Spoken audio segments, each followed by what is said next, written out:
Good afternoon. Hope you're having a beautiful day so far. Welcome to TV47 at 4. My name is Peter Kamau. The Independent Medical Legal Unit, IMLU, has welcomed the directive by Inspector General of Police Douglas Kanja immediately to interdict officers whenever a suspect dies in police custody. IMLU says 20 people have died in police custody this year, with autopsies linking some deaths to suffocation, severe physical violence and medical neglect. The rights watchdog is now demanding independent investigations, prosecution of culpable officers and accountability for station commanders.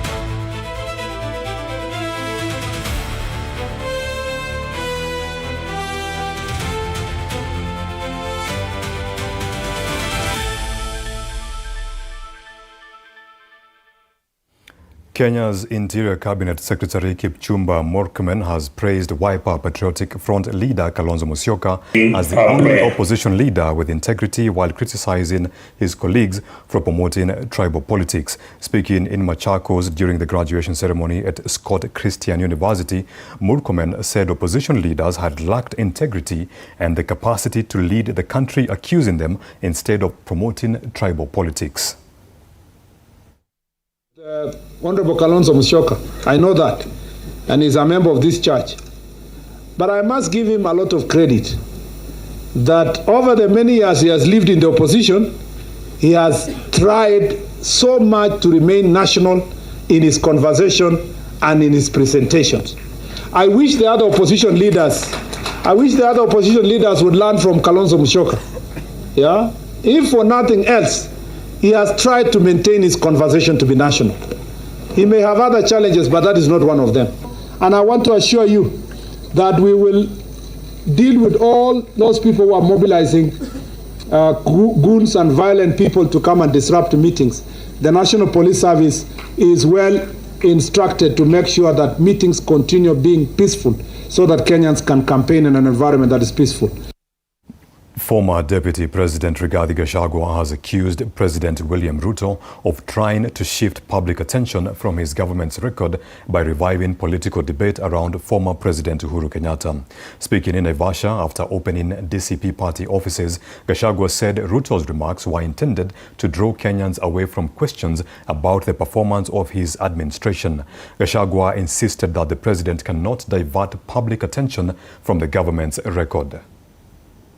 I want to tell William Ruto that the problems you have found yourself in, the woes that you face, were not caused by President Uhuru Kenyatta.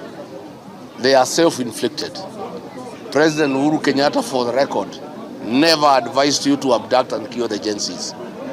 President Uhuru Kenyatta, for the record, bequeathed you a very peaceful country where the rule of law was in operation.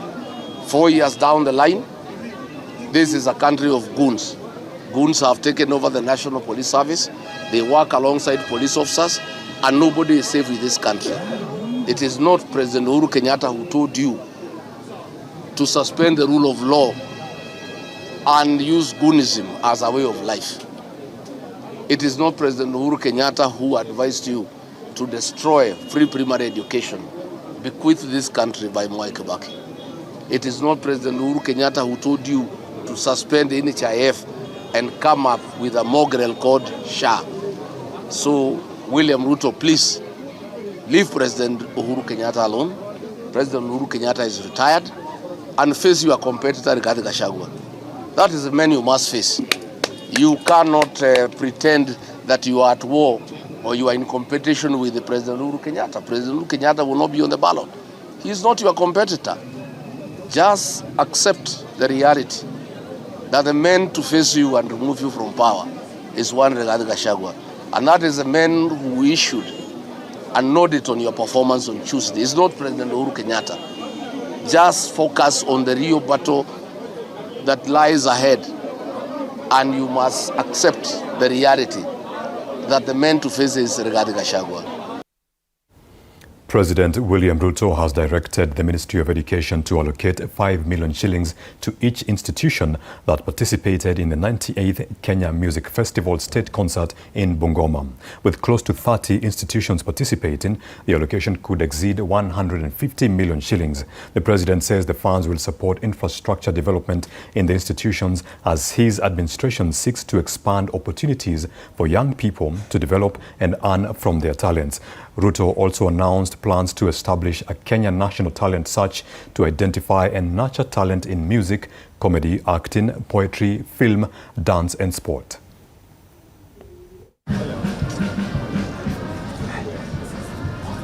Those are the institutions that did the best. We want to say congratulations. Tuwapigie makofi jameni. And I am asking the Ministry of Education, as a show of gratitude and an appreciation of your commitment, hard work, and talent, the Ministry of Education will provide 5 million shillings for every institution and every school that has participated here, so that you can improve on some of the infrastructure that will support these creatives going into the future.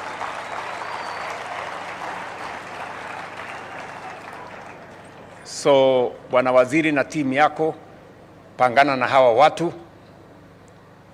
ili mashule, colleges ambazo wameperform hapa leo, kila shule tuwapatie 5 milioni waweze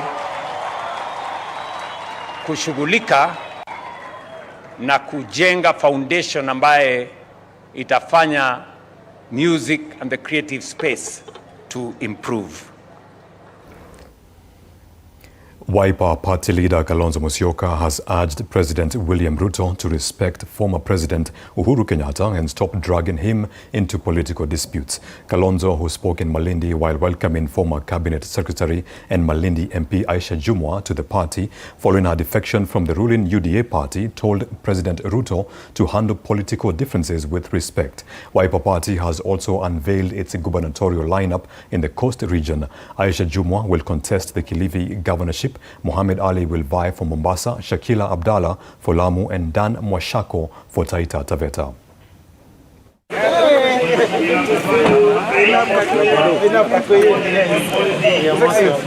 Kilifi are now the anapokufa nyani kila mti ulikuwa unateleza. Sasa mimi mwenyewe nimemshauri ndugu Uhuru Kenyatta akae kando. Yeye amewahi kuwa rais wa jamhuri ya awamu ya 4. Sitaki apakwe matope. Ninamuuliza Uhuru, kaa kando, wacha Kalonzo afanye mundu kumundu na huyo Ruto. Natangaza leo rasmi kwamba iliyokuwa gome ya ODM pwani hii sasa ni gome ya WPF, Wiper Patriotic Front. Wangapi ananiunga mkono? Mimi nikiwa na huyu dada Aisha, nataka niwahakikisheni gavana mtampatia. Kweli si kweli? Wangapi anasema Aisha atakuwa gavana? Hakuna mchezo hapa. Watu wa Kilifi tunasemaje? Ati nini? Ati nini? Nearly 120 Kenyan and Chinese companies are taking part in the 3rd East Africa Kenya Fashion Life Show in Nairobi. The 3-day exhibition features textiles, clothing, footwear, fashion accessories, beauty products, home appliances, and consumer electronics. Organizers say the event is providing a platform for businesses from the two countries to explore trade opportunities and build commercial links across East Africa. We believe the East Africa Kenya Fashion Life Show should be more than simply a place to display the products. Our goal is to create a practical business platform where manufacturers, can meet buyers, Kenya business people can find new suppliers and partners, and the international company can better understand the needs and opportunities of the Africa market. This exhibition provides exactly that opportunity you need.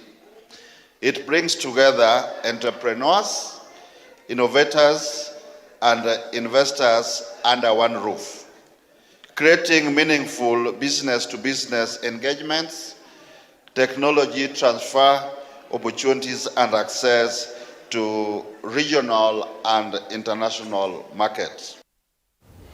Residents of Kabare in Gishogo, Kirinyaga County have protested the rising number of road accidents along the Kiringa-Karia Road, calling on authorities to improve road safety urgently. The residents carried a casket along the road to highlight the loss of lives, urging the government and road safety authorities to address dangerous sections, enforce traffic rules, and improve safety measures. They also called on motorists to observe speed limits and exercise caution.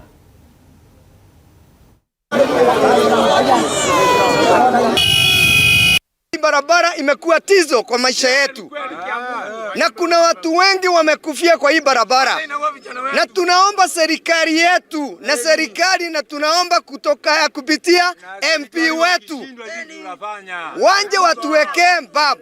Tuko na more than 6 men wameuliwa kwa hii barabara, na tuna watu ambao wamekuwa viwete kwa hii barabara, na tunasema enough is enough. Tumezika watu wengi kwa hii barabara. Imekuwa ni mwaka moja sasa tangu tumezika watu 17. Watu wa rika rangu. Nataka serikali ituwekee babs tafadhali, ama tujiekee, tutaokota kakoto tukuje tujiekee. Ukiwa watuwekei, tumekataa kuzika watoto watu ovyo ovyo. Elsewhere, residents of Mukuru Affordable Housing Estate in Nairobi are raising security and service delivery concerns as they adjust to life in the new settlement. Speaking during a stakeholders meeting led by Embakasi South Deputy County Commissioner Eric Wamulevu, residents highlighted security, water shortages, cooking gas, and peaceful coexistence as key concerns. Authorities say a school, market, and other public amenities are planned for the estate, with resident and government agencies expected to work together to promote a safer and cohesive community within the estate. Issue ya gas, unapata gas tuko nayo, gas ni piped, lakini unapata mita ya gas iko faulty. Boma yangu wanashughulikia venye watatengeneza hizo meters ili tuweze kuuziwa gas vile inafaa. Then maneno ya insecurity, hiyo moso inakuanga kawaida. Sana sana sisi tulitoka mtaa, sisi ni wale but tunaendelea tukirekebika pole pole. We are going to enhance security, to enhance the villager system, community policing, and also closely work with the police to ensure that the problems are related to stealing and loss of property are managed well. We also here wanted to also relate to wananchi about what the government is doing for them, including all the process that the government is doing here. We are building a school here, a comprehensive school. We also building a market.